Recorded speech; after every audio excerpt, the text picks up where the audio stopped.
Let's talk about pronouns. Now, these are probably the most often used part of speech that we have, and they are simply words that stand in for other nouns in a sentence.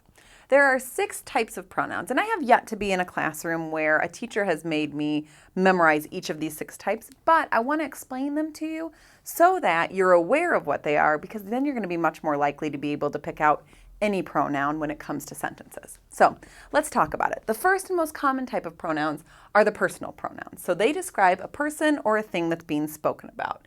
Things like I, me, mine, us, him. Those we use all the time. Then we've got reflexive pronouns, and those are pronouns that refer back to the subject. I like to think of them as being used for emphasis. So things like himself, yourself, herself, those things that refer back to something we've already talked about. We've got demonstrative pronouns then, and they point out specific things or people. This, that, those. All right. With these, you've got to be careful though. Sometimes they're easily confused with adjectives. So make sure when you're picking out pronouns that these are actually standing in for a noun, not just describing a particular noun.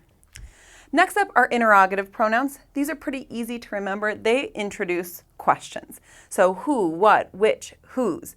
Often their antecedent, or the word that they're standing in for, is actually the answer to the question that's being asked. Relative pronouns, these are hard to catch sometimes because they slip by us, but they connect a noun to a description. That, who, which. So the teacher that gave me homework, or the teacher that, it should be the teacher who gave me homework. So those connect to that description. And then finally, these are some of the more difficult ones to work with, the indefinite pronouns. They refer to nouns that are not specifically named. All, each, several, everyone, everybody, so those non-specified nouns. So now that we've kind of gone over these, let's take a look at some tips for helping you identify pronouns. Here's my biggest tip. If you can't find the antecedent, and the antecedent to the pronoun is the noun that it's actually standing in for, then it's probably not a pronoun. So anytime you stop to identify something as a pronoun, you should be able to say what that pronoun actually is. What is its antecedent? What's it standing there for? So let's take a look at this paragraph and see if we can start identifying the pronouns that are being used. So we have, I need to go shopping tomorrow. Well, I is our first personal pronoun here. And if I asked you what the antecedent would be the speaker. If it was me saying this, Katie would be the antecedent to I. So I need to go shopping tomorrow. So I, and we've got the repetition of that personal pronoun, can get my sister, who is 24, a present.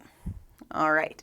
So we've got who, and that's one of those relative pronouns, and it's linking my sister to a description of her, telling us how old she is.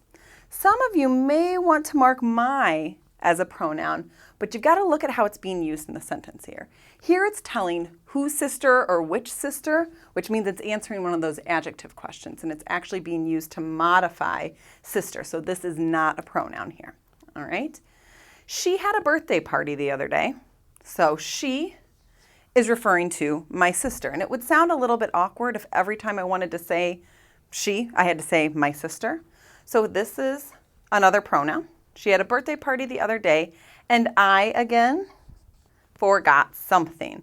And something is one of those sticky indefinite pronouns. You don't know what it is that I forgot, but I forgot something, and that's standing in for that particular thing. All right? Here you get its antecedent, which actually comes after the gift. She, again, my sister, and we wouldn't want to have to say that again, is very picky.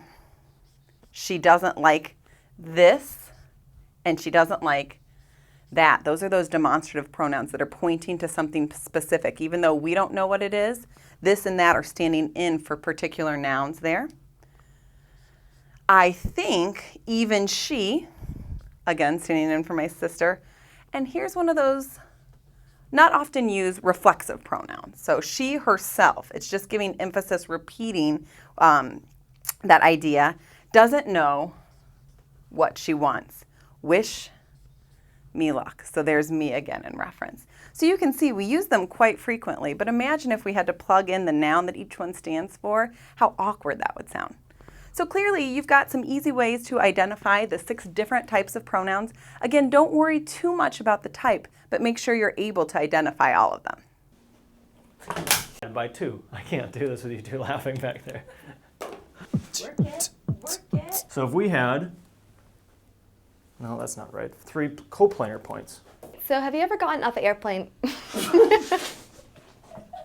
Has to be less than. Yeah. Dang. Is it like 500 degrees in here or what? All right, so when you're in chemistry class, you're going to be doing a lot of work. You're going to be starting over. So as an example, we could consider like you've got a chain hanging from two fixed.